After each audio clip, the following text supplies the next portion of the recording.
Seandainya taubat dia ini dibagikan kepada 70 orang ahli Madinah, lawasi'athum, lebih besar lagi taubat dia daripada kalian 70.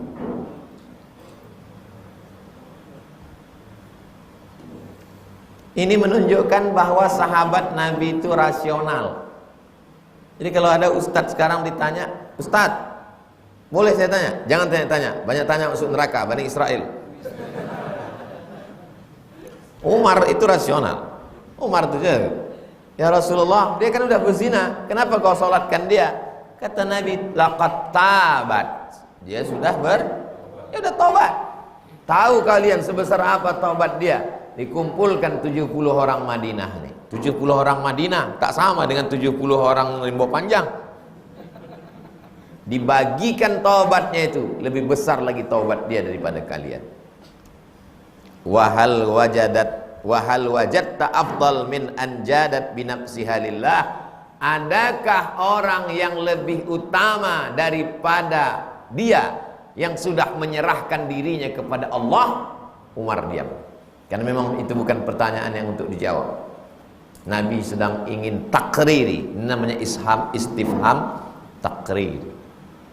Adakah orang yang lebih mulia daripada dia yang sudah menyerahkan dirinya kepada Allah? Berdasarkan hadis inilah sebagian ulama berpendapat kalau sudah kena hukum hudud di dunia maka tak kena lagi di akhirat. Tapi keputusan itu balik kepada Allah Subhanahu wa ta'ala. Dia mengaku di hadapan Nabi ingin supaya dihukum di dunia lepas, di akhirat nanti dia sudah tak dapat lagi. Mudah-mudahan kita anak cucu diselamatkan Allah dari dosa-dosa. Begitulah sahabat zaman dulu. Zaman sekarang malah begitu bangganya pula orang buat podcast zina. Isinya cerita tentang zina aja. Oh, berarti Ustaz nonton juga. Dikirim orang linknya, ngobrol antar artis. Kalau boleh tahu zina pertama kali kapan? Pacar yang keberapa? Dengan bangganya. Padahal itu kan bisa di-cut Menkominfo kan? Karena tidak layak, karena tidak layak secara etik. Walaupun tidak Islam, saya yakin saudara-saudara kita yang tidak Islam itu, dia kan punya anak, dia kan punya istri, dia tidak senang anak istrinya berzina. Walaupun tidak Islam. Secara etik ketimuran. Kenapa orang-orang yang buat ini bisa? Tapi kalau sekali aja video Habib Rizik kita masukkan, langsung hilang. Tapi yang begitu bisa merajalela.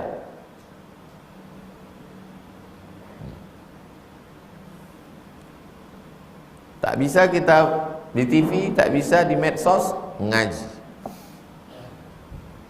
Rawahu Muslimun. Berarti hadis ini ada dalam kitab Sahih.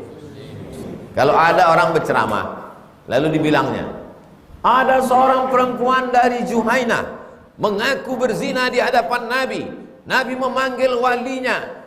Kata Nabi, lahirkan dulu anaknya. Setelah anaknya lahir dibawa kemari.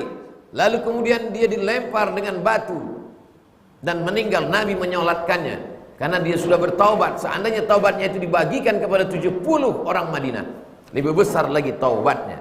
Hadis ini ada dalam Riyadhus Shalihin. Kira-kira cakap dia itu betul tak? Betul, tapi kurang tepat. Karena kalau menyebutkan hadis, sebut di kitab induk.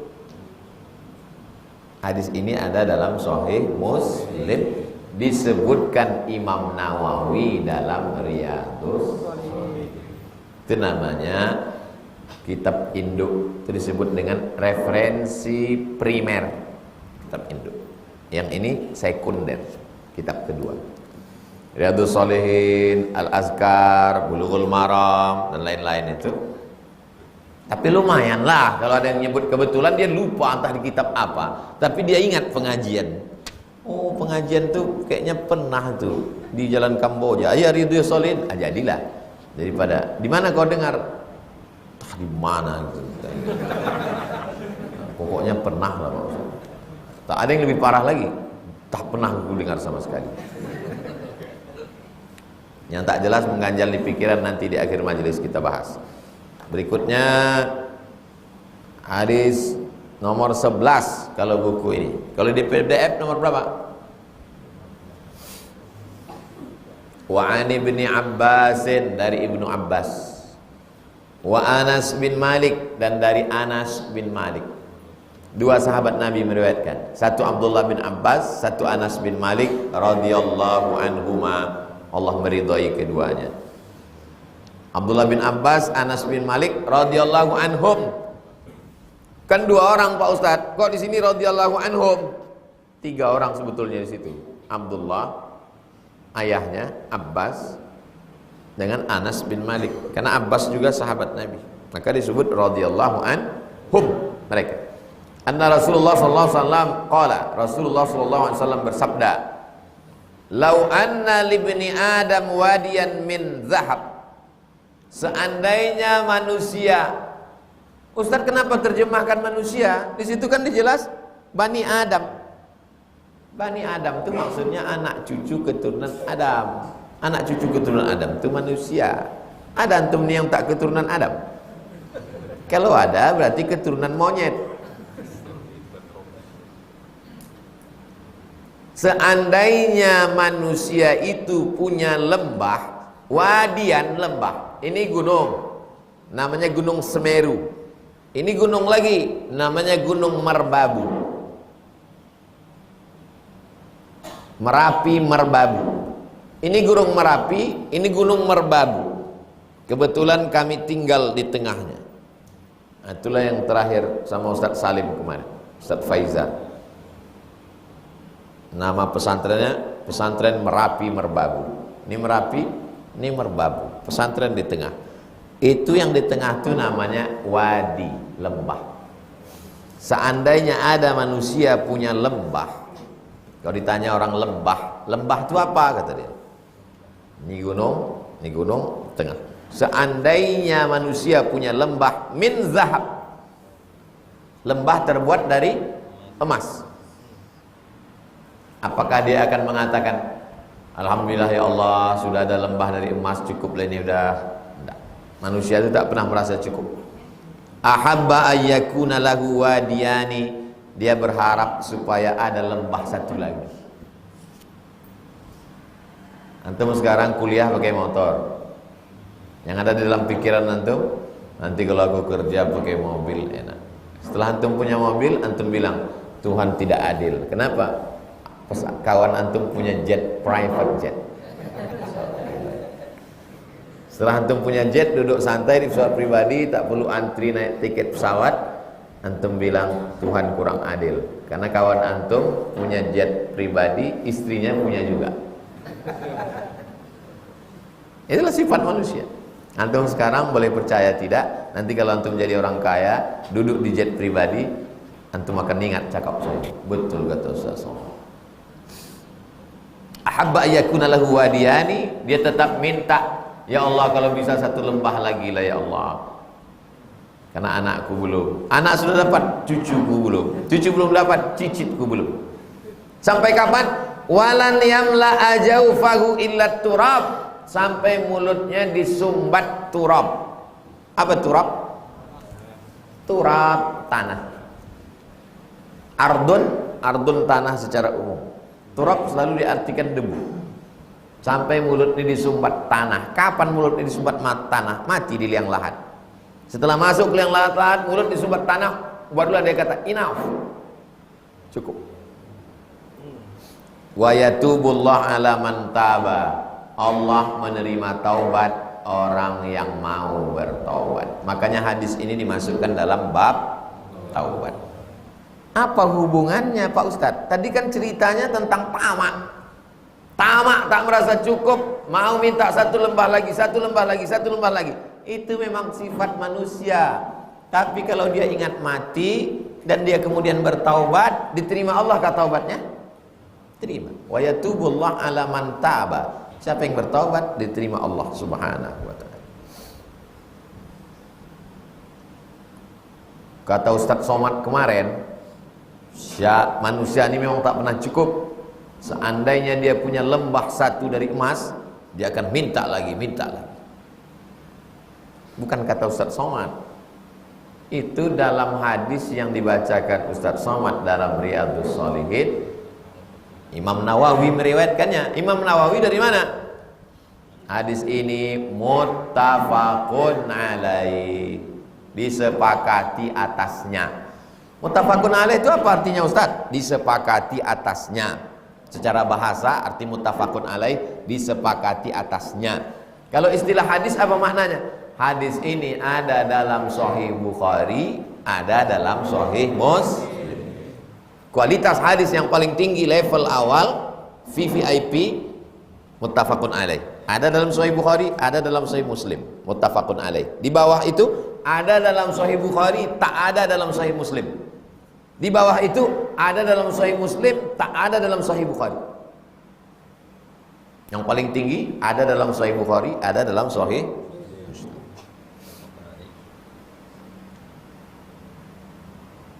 Antum setelah mengaji, antum buat video pendek, vlog. Kalau ada tiang, antum ngomong di tiang. Assalamualaikum warahmatullahi wabarakatuh. Saudaraku, kita tidak akan pernah puas seandainya ada gunung di tengah lembah, dan lembah ini emas semua isinya, kita tidak akan pernah cukup sampai mulut kita disumbat tanah. Tapi Allah menerima siapa saja yang bertobat. Ada dalam Sahih Bukhari dan Muslim. Berkah pagi. Assalamualaikum warahmatullahi wabarakatuh. 1 menit. Habis itu ditonton. Oh, peci miring. Nah, luruskan balik, ulang balik.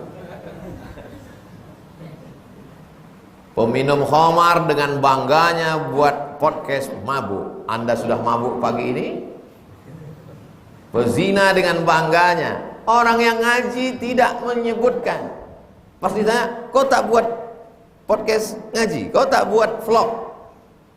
Aku takut riya. Kenapa tak mati aja kau sekalian? Orang pelaku dosa begitu bangganya buat dosa hari. Jadi antum buat vlog. Harimau mati meninggalkan belang, gajah mati meninggalkan gading, manusia mati meninggalkan vlog. Vlog kebaikan itu antum tinggalkan, sehingga ketika antum mati ditonton orang, menjadi amal jariah.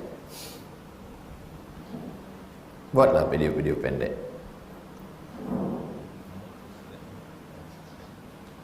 Hadis yang ke-12 dari Abu Hurairah radhiyallahu anhu. Maghrib sekarang jam berapa? 6:05. 6:09. Kita nanti sholat sunat Isyraq 6:09. Kalau kertasnya banyak, kita lewatkan sedikit, tak apa. Kertas-kertas pertanyaan tulis. Serahkan nanti. Hadis yang ke-12 garis miring 24. Jadi beda kitab, cara menghitungnya ini 12, ini 24.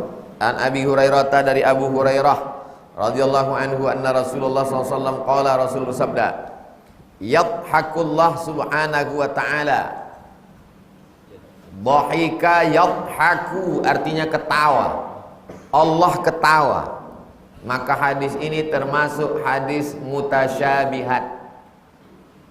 Jangan antum bayangkan Allah ketawa lalu mulutnya terbuka, giginya nampak. Setiap hadis mutasyabihat ulama terbagi dua. Yang pertama, tafwid, diserahkan pada Allah. Assalamualaikum Ustaz. Waalaikumsalam. Apa arti Allah tertawa? Tak usah bahas-bahas. Wallahu a'lam. Assalamualaikum Ustaz. Waalaikumsalam. Apa arti ayat Allah di atas arsy? Jangan tanya-tanya, serahkan pada Allah. Wallahu a'lam. Assalamualaikum Ustaz. Waalaikumsalam. Apa arti yadullah, tangan Allah? Jangan bahas-bahas, serahkan pada Allah. Wallahu a'lam. Lama-lama tunjuk orang, itu Ustaz apa tuh? Ustaz wallahu a'lam. Ustaz yang begini namanya dia pakai mazhab tafwid. Tafwid artinya serahkan pada Allah. Yang kedua takwil. Ditakwil. Imam Bukhari mentakwil. Kullu syai'in halikun illa wajhah. Dalam Sahih Bukhari tengok. Semua yang di atas dunia ini binasa kecuali wajahnya. Imam Bukhari mentakwil. Kata Imam Bukhari, makna wajahnya di situ adalah kecuali kekuasaannya. Wajah ditakwilkan jadi kuasa. Nah, ketawa itu takwilnya apa? Ketawa itu artinya Allah ridho, Allah senang. Tadi waktu ku bawakan berita bahwa anak UIN sudah buat pengajian sesuai dengan saran Ustadz, ada Jalalain, ada Jala'ul Afham, Aqidatul Awam, ada Ihya Ulumuddin, Mau'izatul Mu'minin min Ihya Ulumuddin. Ku tengok Ustadz ketawa. Sesungguhnya yang mau dia sampaikan, Ustadz senang. Begitu juga makna hadis ini, Allah senang. Yang nanti artikan Allah tertawa. Allah senang. Ila rajulaini, melihat ada dua orang laki-laki. Yaqtulu ahaduhumal akhar. Si A membunuh si B membunuh si A. Yadkhulanil jannah, dia masuk ke dalam surga. Yuqatilu hadza fi sabilillah fayuqtal. Yang ini berjuang berperang di jalan Allah, lalu kemudian dia terbunuh mati. Summa yatubullah 'alal qatil, dan yang membunuh itu bertaubat, taubatnya diterima Allah. Fayuslim, lalu dia masuk Islam. Tashhad, dan dia juga mati syahid. Dua orang laki-laki, yang dibunuh mati syahid, yang membunuh bertaubat, lalu kemudian masuk Islam, dan kemudian dia ikut perang jihad, dan kemudian dia juga mati syahid. Maka Allah senang melihat kedua orang ini. Intinya jangan putus asa walaupun sudah membunuh. Muttafaqun alaih. Allah, hadis ini ada dalam Sahih Bukhari, ada dalam Sahih Muslim. Habis bab yang kedua. Sekarang masuk bab yang ketiga, babus sabri. Bab sabar. Sabar itu nama tanaman. Tanaman sabar. Nama sabar itu nama tanaman. Nabatatus sabar.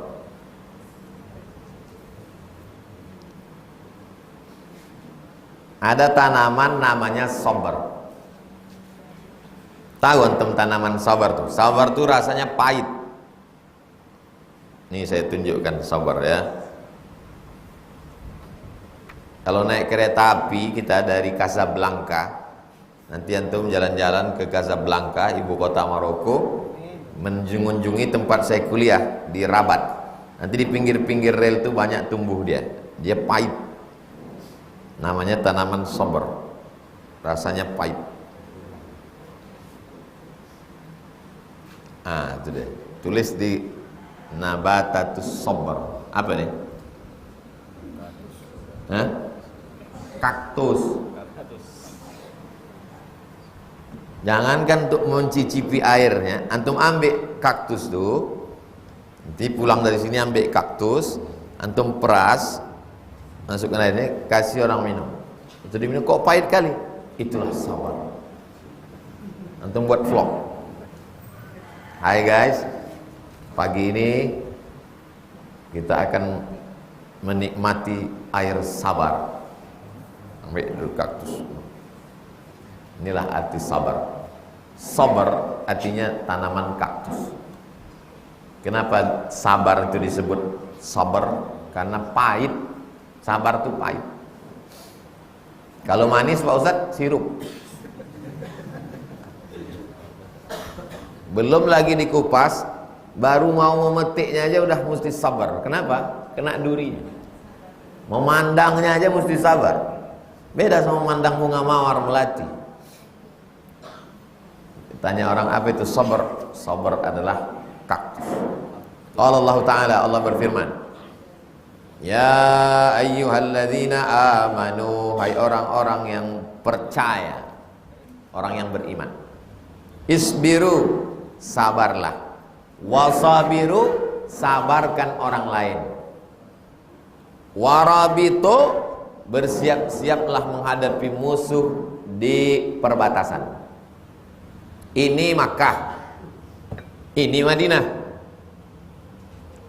Orang beriman yang di Madinah sama Nabi disuruh Allah bersabar. Ya ayyuhallazina amanu, orang beriman, isbiru, bersabarlah kalian.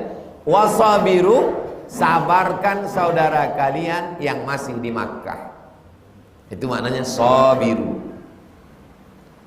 Dia di Makkah, belum ikut hijrah, tapi hatinya sebetulnya sudah Islam.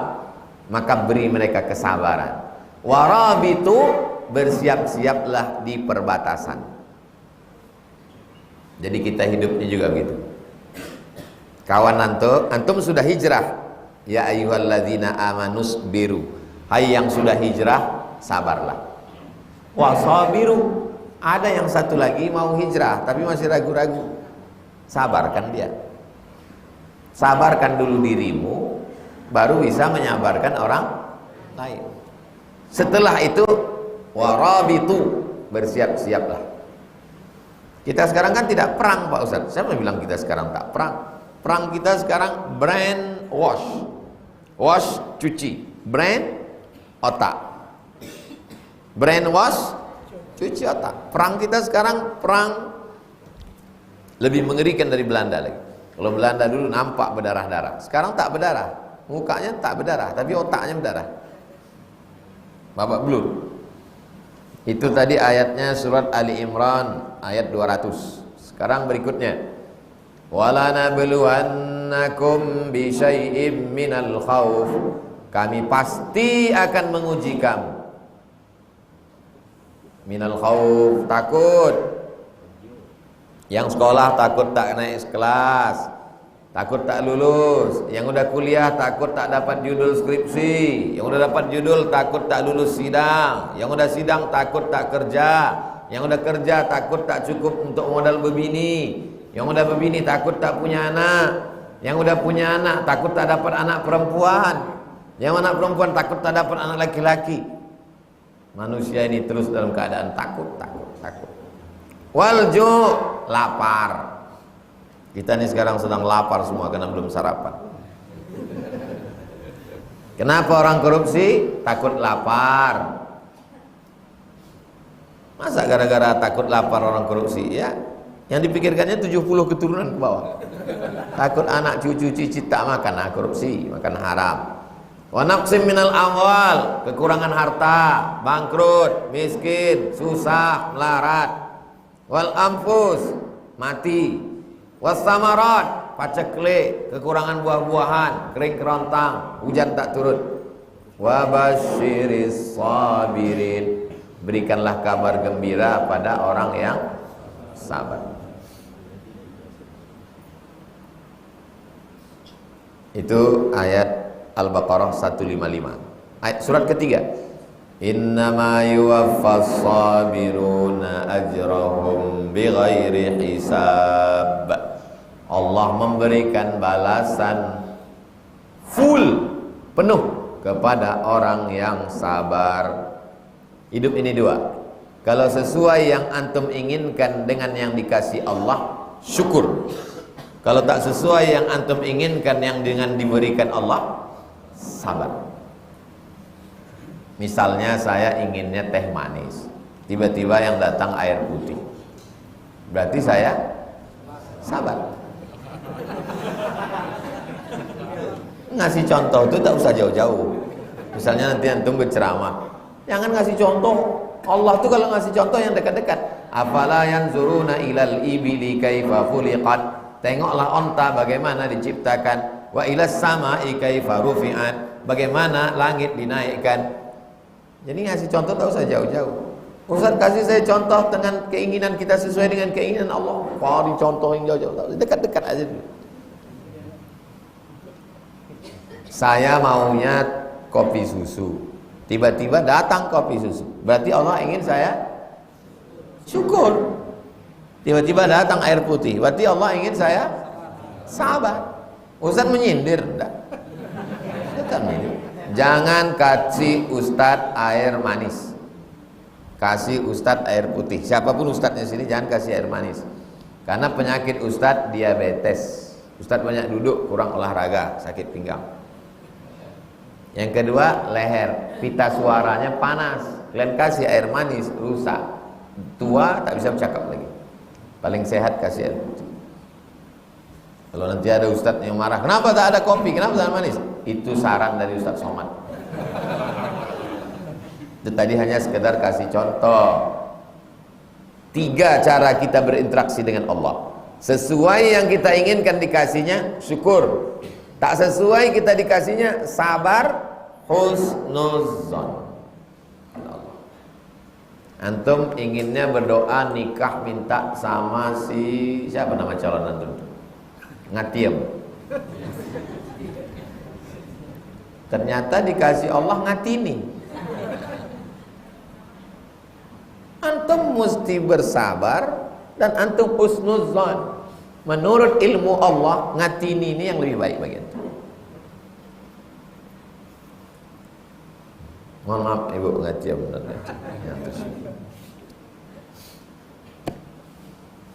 itu tadi surat Az-Zumar ayat 10. Berikutnya yang kelima, berikutnya ayat surat Asy-Syura ayat 43. Walaman sabara wa ghafara. Siapa yang sabar dan mau memaafkan, inna dzalika lamin azmil umur. Itulah perkara yang paling kuat. Berikutnya ayat Al-Baqarah 153. Ista'inu bis sabri was shalah. Minta tolonglah kepada Allah dengan sabar dan salat. Innallaha ma'as. Allah bersama orang yang sabar. Ayat terakhir. Surat Muhammad ayat 31. Walanabluwannakum, kami pasti menguji kamu. Untuk apa Allah nguji kita Pak Ustaz? Hatta na'lamal mujahidin minkum was-sabirin. Sampai nampak mana yang mujahid, mana yang sabar. Allah tuh tahu tak kita ini sabar atau tak sabar? Kalau antum bilang Allah tak tahu, berarti Allah jahil, rusak akidah. Kalau Allah tahu, kenapa kita diujinya?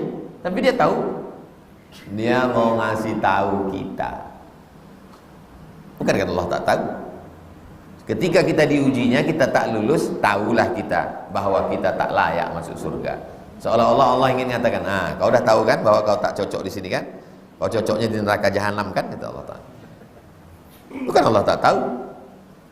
Wal ayat fil amri bis sabri. Ayat-ayat perintah tentang sabar, wa bayani fadlihi, penjelasan tentang keutamaan sabar, kasiratun. Apa itu kasiratun? Banyak, wakeh tenan. Ma'rufatun, semua orang tahu. Jadi metode Imam Nawawi menulis kitab ini, pertama bab, kedua ayat, ketiga hadis. Bab, ayat, hadis. Sekarang kita masuk ke bab yang ketiga, namanya bab sabar. Ayat-ayatnya sudah, hadisnya insyaallah Rabu depan di Masjid Muwahhidul Ummah Rabu depan. Itulah kaji kita pada subuh ini. Jadi nanti kalau ada yang bertanya, udah sampai mana kalian? Entah, aku tak tahu, yang penting ngaji aja, kita tak perlu ingat-ingat itu.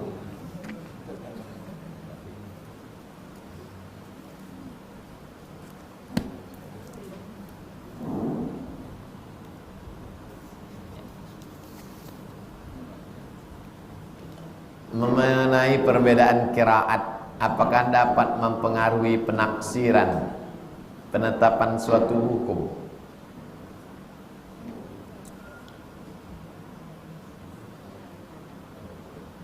Apakah qiraat itu bisa mempengaruhi hukum? Ya, ada judulnya, Ikhtilaful qiraat fi ikhtilafil hukm. Perbedaan qiraat bisa mempengaruhi hukum.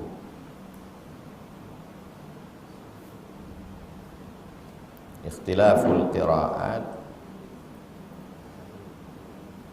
ikhtilaful hukm.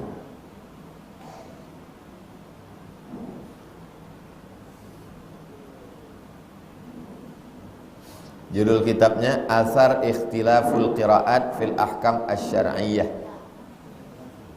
Athar Ikhtilafil Qiraati fil Ahkam Asy-Syar'iyyah. Atharu Ikhtilafil, antum download. Nanti buat bedah buku. Atharu Ikhtilafil Qiraat fil Ahkam Asy-Syar'iyyah. Pengaruh perbedaan qiraat dalam hukum fikih. Bahwa perbedaan qiraat itu berpengaruh pada hukum. Misalnya contoh ta'amu miskin, berarti makanannya satu miskin. Ta'amu masakin, makanannya mesti dibagi-bagikan kepada banyak fakir miskin.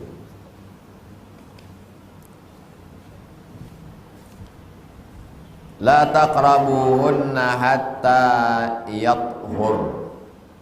Satu lagi hatta yattahharna. Ikhtilaf. Yang satu mengatakan asal sudah berhenti masa halangannya boleh. Yang satu mengatakan mesti suci. Berbeda ikhtilaf qiraat. Qiraat yang kita baca ini Indonesia, Malaysia, Brunei, umumnya kita ini Makkah, Madinah, Mesir, Yaman, itu namanya qiraat hafs. Qiraat apa namanya? Hafs. Ha, fa, shad. Tapi kalau Maroko, Mauritania, Aljazair, itu qiraatnya warsh. Nama qiraatnya warsh. Ciri qiraat warsh bedanya Fatihah mimnya pendek. Ar-Rahmanir Rahim, Maliki Yaumiddin. Qiraat warsh. Shadnya tebal. Alladzina yu'minu, hamzahnya hilang.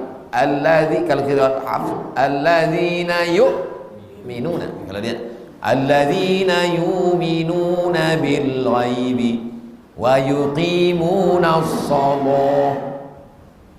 Kalau qiraat hafs, wa yuqimuna as-shalah. Yang baru baca Iqra tak usah pikirkan itu. Nanti tak semangat baca Iqra-nya. Tapi antum yang sudah hafal hafz, bagus belajar qiraat warsh. Tapi jangan untuk membingung-bingungkan jamaah. Banyak orang belajar mazhab biar supaya nampak keren. Salat pun gitu juga. Di salat di masjid Ar-Rahmanir Rahim, Maliki Yaumiddin. Tak boleh, menimbulkan fitnah. Seumur-umur tak pernah saya baca qiraat warsh kalau jadi imam. Padahal 2 tahun saya belajar di Maroko. Guru-guru kami pakai qiraat warsh, tak pernah saya buat. Kenapa? Takut jadi fitnah.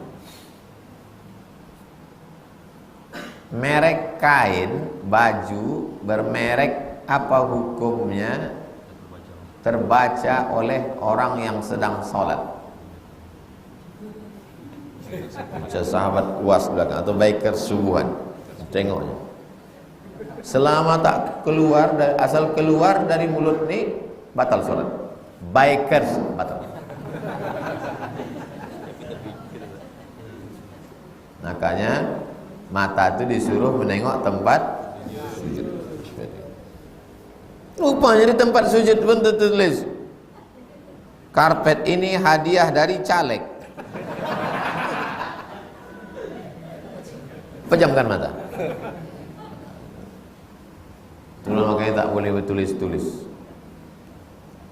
Makanya makruh menulis kaligrafi di dinding menurut mazhab Maliki. Ini masjid mazhab Maliki. Tak ada kaligrafi. Makruh menulis di dinding. Kenapa? Karena kalau ditulis di dinding, mazhab Maliki itu sholatnya tidak nengok tempat sujud, nengoknya ke depan. Karena ayatnya fawalli wajhaka syatral masjidil, hadapkanlah wajahmu ke Masjidil Haram. Jadi kalau orang nengok ke bawah berarti mana pula? Masjidil Haram kan bukan di sini. Mazhab Maliki. Tapi jangan nanti antum pulang sholat gini, tengok kawan kau tak nak tempat sujud. Fawalli wajhaka syatral masjidil. Kalau mau buat papan pengumuman, gini caranya, buat di belakang. Yang di depan, tengok aja, mak banyak kali hutang masjid ini. Intinya selamat, kalau tercakapkan batal, ulang balik. Apakah orang zina menikah lagi setelah lahir anaknya, atau hanya apakah orang berzina menikah setelah lahir anaknya, atau hanya satu kali saja? Paham antum? Apakah orang zina menikah lagi setelah lahir anaknya, atau hanya satu kali saja? Paham antum? Paham? Yang paham tuh jelaskan. Antum paham? Coba jelas. Pertama nikah, setelah anak lahir nikah lagi. Itu mungkin maksudnya. Pertama nikah. Dia nikah. Atau hamil. Setelah anak lahir nikah lagi. Apa hubungannya? Pertanyaannya apa? Dia sedang hamil nikah. Dia setelah lahir anak, apakah nikah lagi? Tidak. Dia hamil, terus dia nikah. Aku nikahkan engkau dengan anakku dengan mahar sebentuk cincin emas tunai. Habis itu anak lahir, terus dinikahkan lagi. Terus yang akad yang pertama itu batal lah.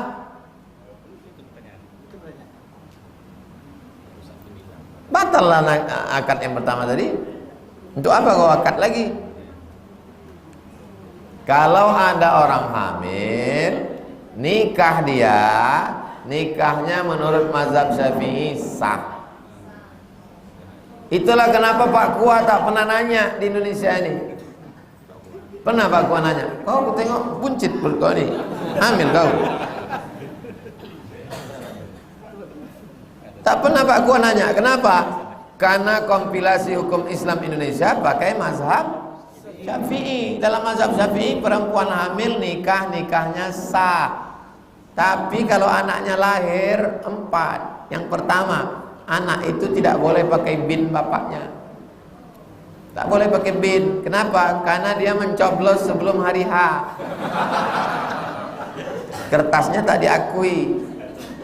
Yang kedua, kalau anak ini laki-laki, anak ini laki-laki, habis itu nanti lahir adiknya perempuan, anak ini tak bisa jadi wali bagi adiknya. Karena dia bukan saudara seayah, tapi saudara seibu. 3, lahir anak ini perempuan, si bapak ini tak bisa mewalikannya. Bapak ini tak bisa mewalikannya, karena itu bukan anak dia. Sudah dibawa tes DNA di Singapura, ini anak saya. DNA tak laku dalam Islam. Kalau DNA laku, semua yang zina-zina itu diakuilah. Yang keempat, kalau bapak mati, budak ini tak dapat harta warisan. Dan kalau anak ini mati, kaya dia, si bapak ini tak dapat harta warisan. Karena mereka tak ada hubungan. Macam bapak tiri, tak ada hubungan. Jelas? Makanya kalau ada perempuan hamil, kalian nikahkan, itu hati-hati efek-efeknya nanti. Jangan sampai dia pula menikahkan anak itu 2 kali, dia salah. Jadi Pak Ustadz, kalau saya nikahi perempuan ini, terus anak ini lahir perempuan, 25 tahun umurnya, mau nikah, siapa walinya? Wali hakim. Kalau saya diminta menikahkan, jangan mau. Gimana caranya? Pura-pura kau mencret. Pergi ke rumah sakit, minta surat keterangan sakit. Biar Pak Kua nikahkan dia, jangan kau menikahkan. Zaman sekarang bagaimana cara taubat zina? Zaman sekarang kalau antum datang pagi ini minta anak supaya mencambuk 100 kali, anak tak mau. Kalau pas juga cambuk antum mati, lalu kita gali tanah depan, kita lempar, kita semua ini ditangkap Kapolsek. Karena rukun untuk menegakkan syariatnya tak ada. Kecuali dulu bunyi Pancasila itu tak dirubah. Pancasila dengan kewajiban menjalankan syariat Islam bagi pemeluknya bisa dilaksanakan. Tapi saudara kita di timur takut. Padahal syariat itu berlaku hanya untuk umat Islam. Takut mereka. Orang Islam ini lemah hati baik. Kalau kalian takut, biarlah ketuhanan yang Maha Esa. Akhirnya syariat Islam tak dilaksanakan. Jadi bagaimana sekarang cara tobatnya Pak Ustadz? Mandi taubat. Setelah mandi taubat, salat sunat taubat. Habis salat sunat taubat, beristighfar. Habis itu istiqomah, mudah-mudahan diampunkan Allah Subhanahu wa taala. Amin ya rabbal. Dulu saya dibully dari SD sampai SMA karena bentuk gigi saya. Lalu saya memakai behel. Apakah saya merusak ciptaan Allah? La'anallahul washimat. Allah melaknat tukang buat tato. Wal mutashimat, minta buatkan tato. Wal mutanammisat, mengotak-atik gigi. Wal mutanammisat, apa namanya? Alis. Yang ini bulu mata, yang ini alis. Mencukur alis, memotong alis. Wal mutafallijat, gigi, menjarang, mengerafatkan gigi, memotong gigi. Ujungnya tengok, baca hadis yang dipotong. Lil wal mughayyirat, merubah ciptaan Allah lil husni, untuk cantik-cantik. Kan sudah bagus nih, dirobahnya, itu yang dilaknat. Kalau memang dia, mohon maaf, kalau memang bentuknya tak layak, senyum dia pingsan orang, maka hukum merubahnya mubah, boleh, karena mengembalikan ke bentuk asal. Tumbuh alis nih, saya selalu juga ditanya orang, kenapa alis Ustadz tebal? Tak pernah saya kasih kemiri apa tak. Dulu waktu kecil kata kawan, Mat, ini kalau kita potong nampak tuyul. Kami cukur lah, rame-rame cukur. Kami tengok, mana tuyul? Aku gitu deh. Rupanya kalau kita rame-rame motong, saya motong, antum motong. Antum nengok tuyul, saya nengok tuyul. Kecil si SD lagi. Jangan antum praktek, jangan antum ajarkan belakang. Jadi kalau dia merubah ciptaan yang sudah bagus, nah itulah yang dilaknat Allah. Kalau tidak merubah tak apa-apa. Berlaku untuk semua. Alis, tangan. Ada orang operasi plastik karena kebakaran, hilang wajahnya sebelah, atau face off, boleh, tak apa. Apa hukum vaksin yang dibeli tapi dapat kartunya, tidak disuntik?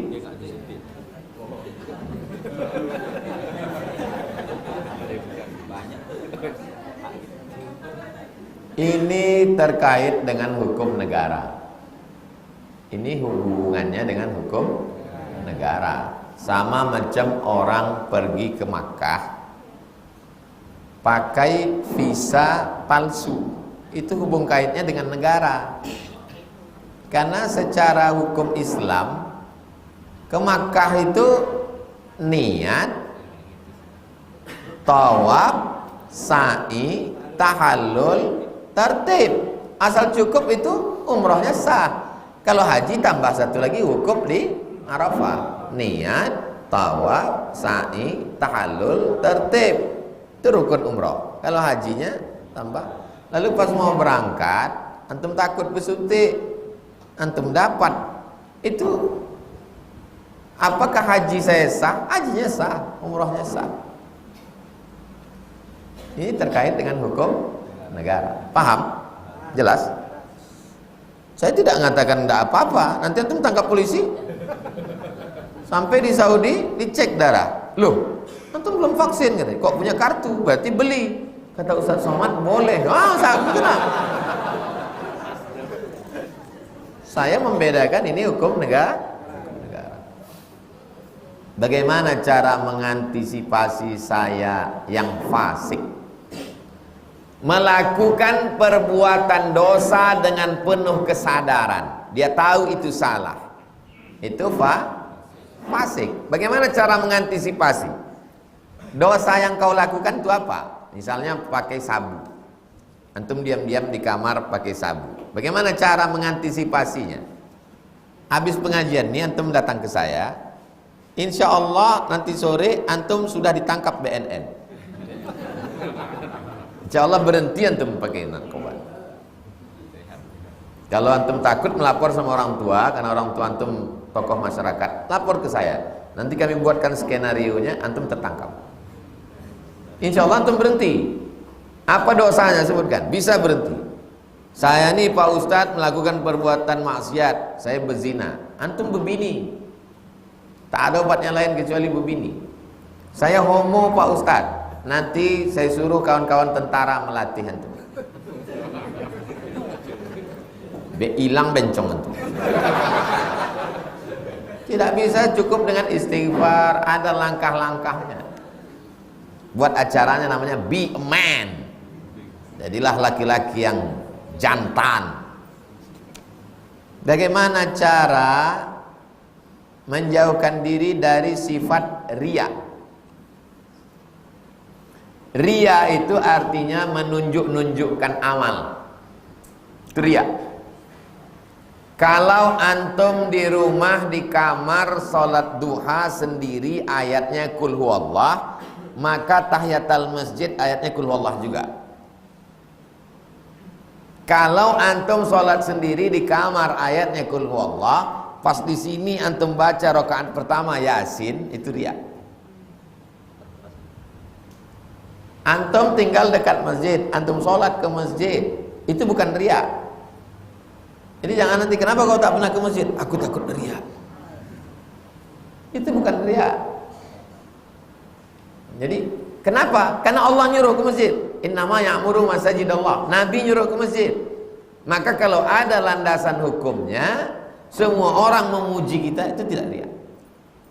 Saya ceramahnya, ini tak riya. Orang memuji saya tak peduli. Mau dipuji, mau dicaci, mau dimaki, tak peduli saya. Penting saya sampaikan terus.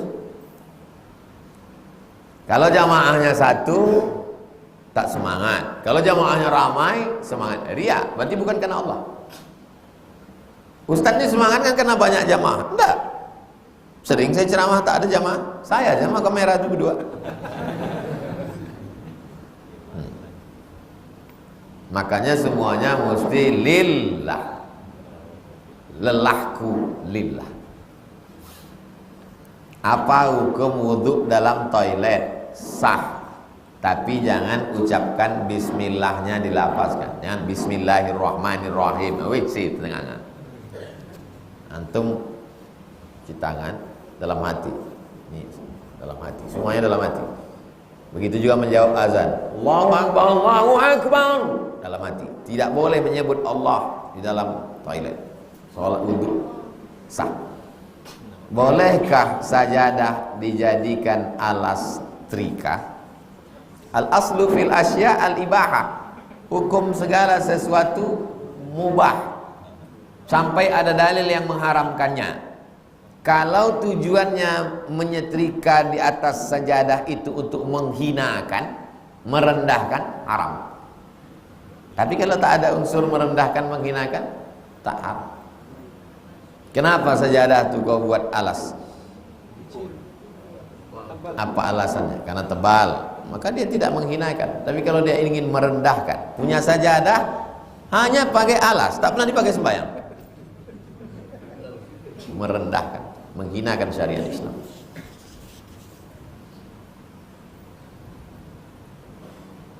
Mahasiswa UIN jurusan PAI, Pendidikan Agama Islam.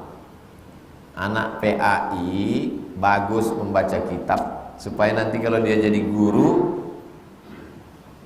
bergizi. Yang dia ajarkan ke murid itu bergizi, yakin dia. Antum ikuti aja kajian Ustaz Mawardi Muhammad Saleh, ikut kajian Ustaz Saidul Amin, ikut, datangi pengajian-pengajian. Supaya nanti antum pas jadi guru antum bagus. Jangan cukupkan hanya di kampus. Kami dulu tidak hanya di Azhar, datang pengajian-pengajian. Otang panting kalau udah bulan Agustus itu syekh-syekh itu berdatangan. Agustus libur, syekh-syekh yang di luar dari Kairo datang. Syekh Yusuf Qardawi kabarnya datang. Oh, otang panting lah kami mengejar naik bis. Saya, Ustadz Sahrul Aidi, Ustadz Muhammad Abdi, pimpinan Islamic Center. Oh gila, naik bis ngojar. Sampai ke sana nampak Syekh Yusuf Qaradawi. Masya Allah. Di depannya ada minuman air putih sama sirup. Begitu selesai pengajian, habis minuman Syekh Yusuf Qaradawi. Yang minumnya orang Indonesia semua. Rendah hati beliau. Selesai acara itu ngobrol. Baik orang. Syekh Ali Jum'ah ngaji. Nanti ada Syekh Said Sabiq yang nulis fikih sunnah di Masjid Al-Hadiyul Islami. Datang. Baru lagi saya baru sampai Kairo. Tanya sama abang, paham nggak? Enggak. Udah tua betul dia waktu itu. Ngomongnya udah nggak jelas dan bahasanya bahasa pasaran, bahasa Amiyah. Said Sabiq yang nulis fikih sunnah.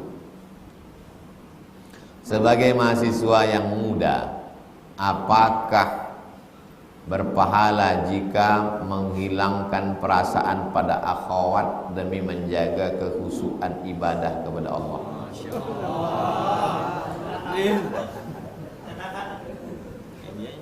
Orang cerita tentang baca kitab, mengaji, dia asik akhwat dulu. Udah cerita membaca kitab ini, baca kitab ini, baca kitab ini, Said Sabiq, udah kelah cerita kita udah ke atas tadi dah. Jumpa Syekh Ali Jum'ah, jumpa Syekh Sabiq, jumpa Syekh Yusuf Qaradawi, baca kitab Fathul Qarib, baca, dia masih akhwat diri. Abdul Somad 4 tahun di Mesir, tidak pernah pacaran. Kenapa? Tak ada duit. Tidak pernah masuk KFC, tidak pernah masuk mall. Bukan orang tua saya miskin. Saya berangkat krisis moneter, anak Indonesia lulus 100, yang berangkat cuma 75. Saya termasuk yang berangkat. Banyak duit orang tua saya, tapi untuk minta duit enggak. Sekali haram tak pernah saya minta duit. Karena kalau duit saya banyak nanti saya jahat.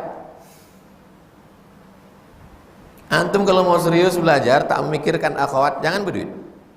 Tak ada orang tuh mau. Orang tuh mau sama antum karena antum berduit. Kalau ada yang mau antum tak berduit, itu cewek bodoh.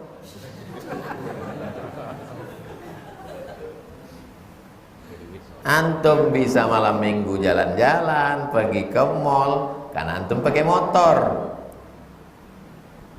Ada kawan saya Pak Ustadz, dia tak punya motor, motor cewek itu pakai. Cewek itu bongak.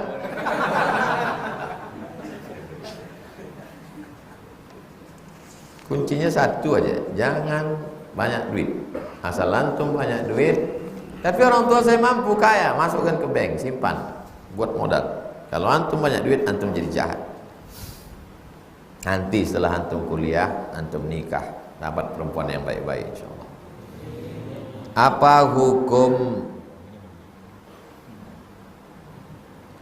Apakah hukum rajam dan hukum lainnya dalam Islam tidak terlalu kejam Pak Ustadz?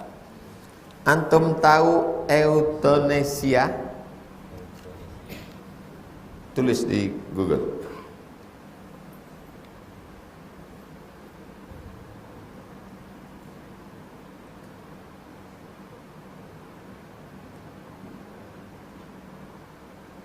Euthanasia. Terluar tulisan 5 jenis euthanasia. Euthanasia voluntary, euthanasia non voluntary, euthanasia. Sampai sekarang orang Eropa, orang Amerika pakai euthanasia. Suntik mati, hukum tembak. Kalau antum mengatakan rajam itu kejam, bagaimana dengan suntik mati? Kursi listrik masih dipakai sampai sekarang di Eropa. Mati. Orang Barat itu, kalau yang melakukan orang Islam kejam, tapi kalau dia yang melakukan seni, menyiksa binatang, menusukkan pedang sampai apa itu namanya? Matador. Sampai sekarang masih berlaku. Bagaimana ajaran Islam? Idza qataltum fa ahsinul qitlah. Idza dzabhtum fa ahsinudz dzabhah. Karena dasar hukum adalah memberikan efek jera. Dasar hukum memberikan efek jera. Kalau sudah ditengok sekali orang berhenti.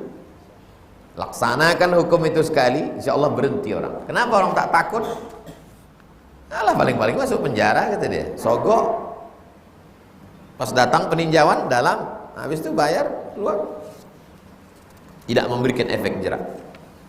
Apa yang harus kita lakukan ketika sholat berjamaah, HP kita berdering? Tetap lanjut sholat atau mematikan HP?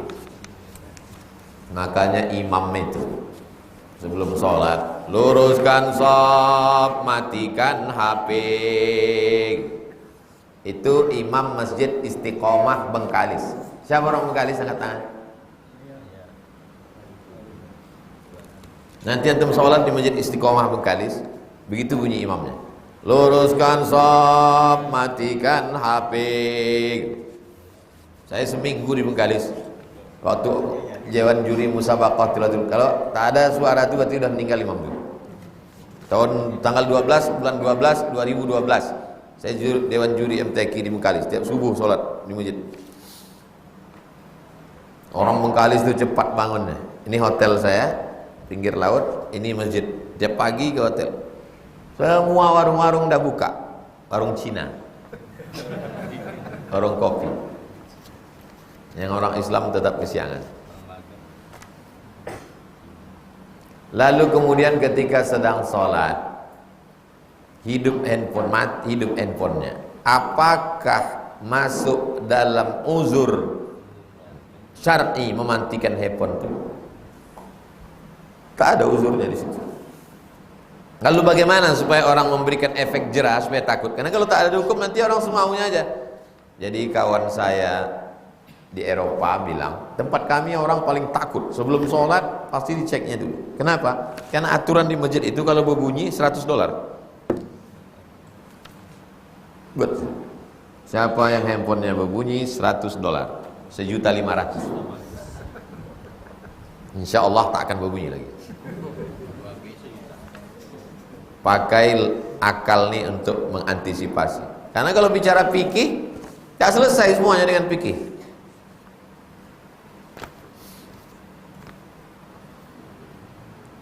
Mertua saya tarekat bukan Satariyah, Syattariyah.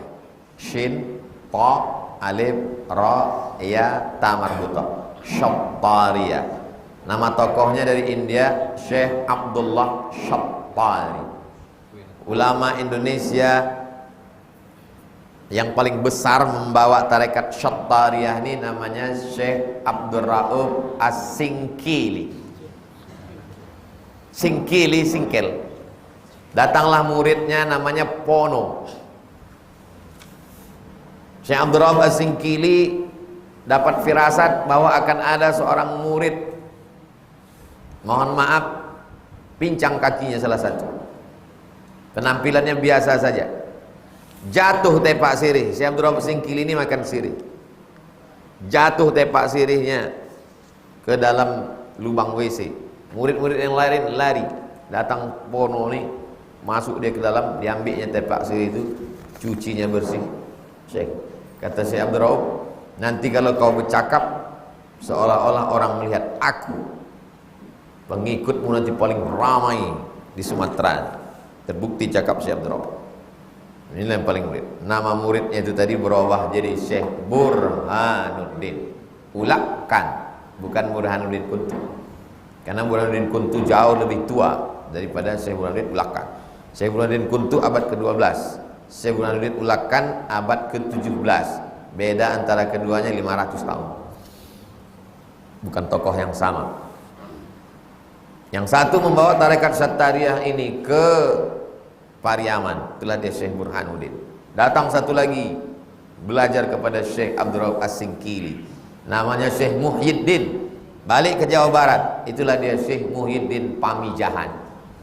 Yang satu lagi datang dari wilayah timur Indonesia, namanya Syekh Yusuf Al-Makassari, orang Makassar.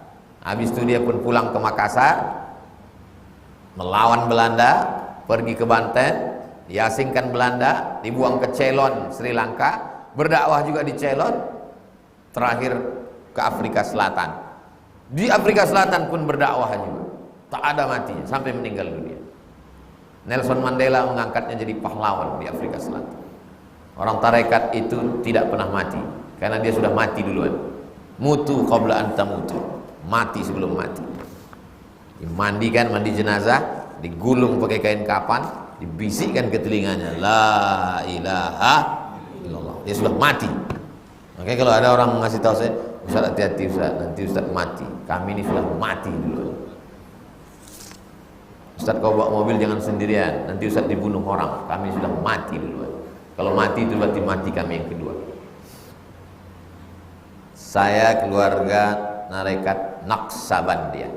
Naqsabandiyah dari Syekh Bahauddin An-Naqsyabandi, ulama terbesarnya terakhir sebelum Saudi Arabia diambil King Saud, namanya Syekh Sulaiman Zuhdi. Syekh Sulaiman Zuhdi punya murid namanya Syekh Ismail, pulang ke sorga Surau Gadiang, namanya Syekh Ismail Al-Khalidi An-Naqsyabandi. Satu lagi murid Syekh Sulaiman Zuhdi namanya Syekh Ibrahim. Syekh Ibrahim pulang ke Pasir Pangarayan, Ibrahim Al-Khalidi An-Naqsyabandi. Syekh Ibrahim khusus untuk orang Melayu, Syekh Ismail khusus untuk orang Mandailing. Karena Rokan Hulu dua, Melayu dan Mandailing. Yang satu lagi dari Rantau Binuang Sakti. Ada seorang sultan di Langkat. Tahu Langkat? Sumatera Utara, namanya Sultan Musa. Sultan Musa meminta tuan ini, maka pergilah dia ke Langkat. Dikasih satu tanah, satu kampung. Tuan, tinggallah di sini. Apalah nama yang cocok untuk kampung ini tuan? Dipejamkan tuan Syekh itu matanya. Nampaknya pintu Masjidil Haram. Nama pintu itu Babus Salam. Maka kata dia, ku kasih nama kampung nih Babus Salam. Karena orang Melayu susah menyebut Babus Salam, Besilam. Namanya Syekh Abdul Wahab Rokan. Sekarang cicitnya yang ke-13 dari Syekh Abdul Wahab Rokan ke yang ke-13, namanya Syekh Dr. Zikmal Fuad. Pernah datang ke rumah saya. Sebelum beliau ke Rokan Hulu singgah. Dia guru saya dulu waktu di pesantren Darul Arafah Medan. Bisakah amalan keduanya dilakukan? Tidak bisa memakai dua tarekat kecuali mursyid. Kalau murid dia taat satu, kecuali antum mursyid. Kalau mursyid bisa dia 100 tarekat. Tapi kalau kita yang level murid nih, pilihlah salah satu. Kok bisa antum dapat dua tarekat? Nah itu juga aneh. Kok bisa dapat dua? Kecuali antum dikasih. Saya pergi ke Sudan, datang syekh saya, dipakaikannya saya khirqah, dikasihnya saya tisbih, diijazahkannya. Ku ijazahkan kepada engkau tarekat Sammaniyah dari ayahku, dari datukku, dari moyangku, Syekh Ahmad Thayyib, dari gurunya Syekh Muhammad Abdul Karim Samman. Tak mungkin saya bilang, aku tak mau terima syekh. Itu namanya ijazah. Ini mah ijazah. Tapi kalau pengamalannya satu, Samman, Syattariyah atau Naqsyabandiyah. Bedanya Ustaz, Naqsyabandiyah itu sir. Zikirnya sir, tak berbunyi. Kalau Qadiriyah kuat, la ilaha illallah. Kalau Syattariyah jalan-jalan zikirnya. Ada jalan zikir itu di dalam. Tarik dari sini la, naik kemari ilaha, hukumannya il. Menurut Allah ini kata jantung illallah. Kemana kami belajar itu Ustaz? Besilam. Jauh kali Pak Ustaz, naik mobil 12 jam ke Kabun. Tahu Kabun? Nah, pergi ke Kabun, namanya Buya Alaidin. Buya Alaidin ini ayahnya namanya Syekh Aidarus. Syekh Aidarus ini nama ayahnya Syekh Abdul Ghani Al-Kampari, ulama besar, mursyid tarekat Naqsyabandiyah. Bersuluk antum di sana 10 hari 10 malam, menanamkan Allah Allah Allah Allah Allah Allah Allah Allah Allah Allah Allah Allah Allah Allah Allah Allah 10 hari 10 malam. Yang paling lama tak terbatas, yang normal 40 hari, yang paling minim 10 hari. Matikan handphone supaya antum merasakan manisnya zikir. Khalwah namanya. khalwah, bersunyi-sunyi dengan Allah SWT. Antum mahasiswa sangat bisa. Selesai atau libur semester, pergi situ 10 hari. Saya mau bersuluk, Tuan. Salam dari Ustaz Somad, Buya. Ustaz Somad nyuruh saya kemari. Saya mau talqin zikir, bersuluk 10 hari. Apalah kerja selama 10 hari? Zikir aja. Salat wajib, zikir. Apa makna hadis bahwa Islam itu muncul dalam keadaan asing dan akan kembali dalam keadaan asing? Maka beruntunglah orang-orang yang asing. Bada'al Islamu gharibun fasawfa yakunu ghariban fatuba lil ghuraba. Awalnya dulu aneh, lalu kemudian di akhir zaman dia akan aneh. Maka berbahagialah orang yang aneh. Sekarang kalau ada anak muda yang tidak pacaran, aneh. Hari gini nggak punya pacar, apa kata dunia? Kalau ada yang nikah tidak pakai foto prawet, aneh. Padahal berpeluk-peluk, berpegang-pegang, belum akad nikah, haram. Kalau ada hari ini yang akad nikah perempuannya tak ada di situ, aneh. Padahal dulu zaman kerajaan Melayu Siak tak ada perempuan duduk di situ. Kenapa pula perempuan duduk di situ? Perempuan di kamar. Yang akad itu adalah mertua dengan menantu. Tak ada perempuan. Apa pula bini kita dipajang tengok orang banyak?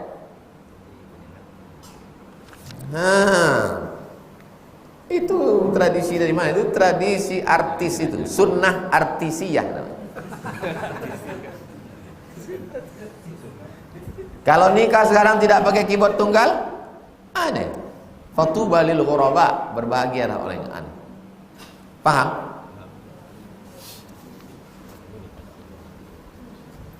Dari mana datang tradisi-tradisi ini?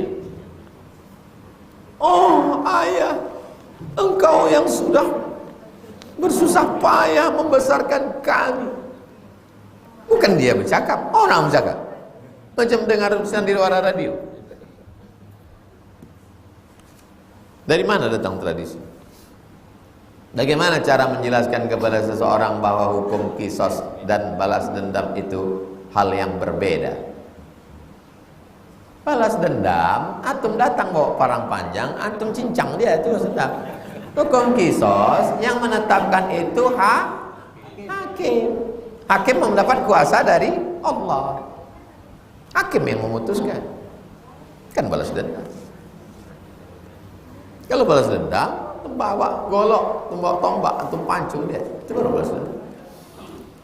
Di mana kami bisa dapat kajian tauhid, Ustadz? Tauhid yang seperti apa, Ustadz? Saya benar ilmu tauhid, ilmu tertinggi. Nama kitabnya Jala'ul Afham min Aqidatil Awam. Di mana baca kitab tuh? Minta ke Ustadz. Begitu banyak Ustadz. Siapa Ustadz yang mengajarkan akidah? Minta aja. Tolong bacakan Aqidatul Awam. Minta ke Ustadz. Jangan saya juga lagi. Saya udah kasih ini 4 hari. Rabu. Nanti kalau saya udah tua, tak setelap lagi pergi-pergi, udah menggeletar naik pesawat, tiap hari saya baca kitab. Tapi saya tua, kalian udah mati pula.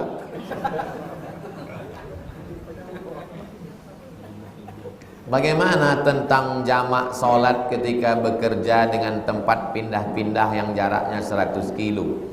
3 hari di Rohul, 3 hari di Pekanbaru, 3 hari di Padang. Apakah jamak sholatnya berlaku selama di perjalanan aja atau berlaku selama 3 hari setelahnya, atau boleh jamak sholat selama itu, Pak Ustaz? Ilat sebab hukumnya adalah safar. Nama perjalanannya safar. Orang yang berjalan itu musafir. Selama antum musafir tidak lewat dari 4 hari 4 malam, referensinya Al-Fiqhul Islami wa Adillatuh, maka antum jamak qasar.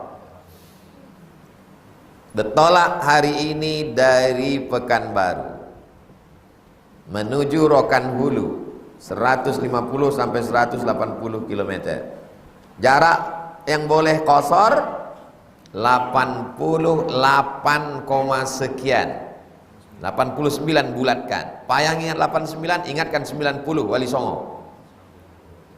Ada yang bilang 82 Pak Ustaz. Saya pakai 88, sekian. Al-Fiqhul Islami wa Adillatuh, Syekh Wahbah Zuhaili. Pergi ke Rokan Hulu hari ini. Hari apa ini? Rabu. Kapan mulai jamak qasornya? Zuhur. Berangkat sekarang ke Rohul sampai zuhur. Zuhur, asar, maghrib, isya, zuhur. Zuhur, asar, maghrib, isya hari Rabu. Zuhur, asar, maghrib, isya hari Kamis. Zuhur, asar, maghrib, isya hari Jumat. Zuhur, asar, maghrib, isya hari Sabtu. Kalau antum masih ada di Rohul hari Ahad, zuhur Ahad baru 4 rakaat. Paham cara ngitungnya? 20 kali sholat. Tidak dihitung kedatangan dan kepulangan. Sejak menetap. Menetapnya antum hari Rabu. Rabu, Kamis, Jumat, Sabtu, Ahad, zuhur, tergantung sampainya apa. Rupanya hari Sabtu antum melanjutkan pula ke dalu-dalu, maka antum tetap lagi. Dari dalu-dalu antum lanjutkan pula ke Paluta, lanjut. Dari Paluta antum lanjutkan pula lagi ke Gunung Tua. Dari Gunung Tua antum lanjutkan pula lagi ke Medan. Dari Medan lanjut pula lagi ke Aceh. Langsung. Tak pernah pulang selang Ustaz. Antum jamak. Begitu antum menetap di sana lewat dari limit 4 ini, barulah jadi 4. Paham? Pernah Ustaz melakukan itu? Pernah. Sebulan pernah saya tak pulang. Sini. 2, 3, 2, 2, 3, 2, 2, 3, 2. Ilatnya adalah safar. Selama antum musafir, selama mukim atau lewat dari 4 hari. Tapi Pak Ustadz, Nabi itu waktu dari kota Madinah ke Makkah tahun ke-8 pembebasan kota Makkah itu 19 hari. Tahun 8 Nabi membawa 10.000 pasukan dari kota Madinah ke kota Makkah. Selama di kota Makkah itu 19 hari dia qashar terus. Kalau ada orang membantah saya tadi, membantahnya, dia bilang bukan 4 hari 4 malam, selama musafir walaupun 19 hari. Nabi tetap qashar selama 19 hari karena dia tak tahu pulangnya kapan. Jadi selama 19 hari itu, tapi Nabi tetap jadi imam. Nabi imamnya zuhur 2 rakaat. Habis 2 rakaat dia salam. Assalamualaikum warahmatullahi. Assalamualaikum warahmatullahi. Atimmu sholatakum, sempurnakan sholat kamu karena kamu mukim, aku musafir. Jadi Nabi salam, makmumnya tetap tambah lagi 3, 4, 19 hari. Kalau ada orang membantah saya, apa kata Rasul sama 4 hari 4 malam? Nih Nabi dia 19 hari karena tak tahu pulangnya kapan. Antum ada urusan ngurus izin ke Kemenak Jakarta, sampai ke sana nunggu Pak Dirjen. Pak Dirjen pulangnya kapan? Enggak jelas, sedang ke Timur Tengah. Tiket antum open, maka selama di Jakarta antum jamak qashar. Ditanya kawan, tanya istri, abang udah berapa hari sana? Seminggu. Salat abang kok 2 rakaat? Karena aku tak tahu pulangnya kapan. Tak ada yang pasti deh, yang pasti ini cuma hubungan kita. Paham? Itulah kaji kita pada subuh ini. Allahumma waffiqna lima tuhibbuhu wa tardah. Tanamkan taufik ridhamu ke dalam hati kami sehingga kami beramal dengan amal yang kau cintai dan kau ridhai. Ya muqallibal qulub, engkau yang membolak-balikkan hati, sabit qulubana, kokohkan hati kami ala dinik dalam agamamu wa ala ta'atik dalam ketaatan kepadamu. Rabbana taqabbal minna, terima salat kami, wa siyamana wa qiyamana wa ruku'ana wa sujudana wa takhasyu'ana wa ta'abudana wa tammim taqsirana ya rabbal alamin. Rabbana atina fid dunya hasanah wa fil akhirati hasanah wa qina azabannar. Sallallahu alaihi wasallam Muhammad wa ala alihi wasallam walhamdulillah. Taqabbalallahu minkum wa minkum taqabbal ya karim. Salat sunat Isyraq 2 rakaat. Sampai ketemu Rabu depan. Assalamualaikum warahmatullahi wabarakatuh.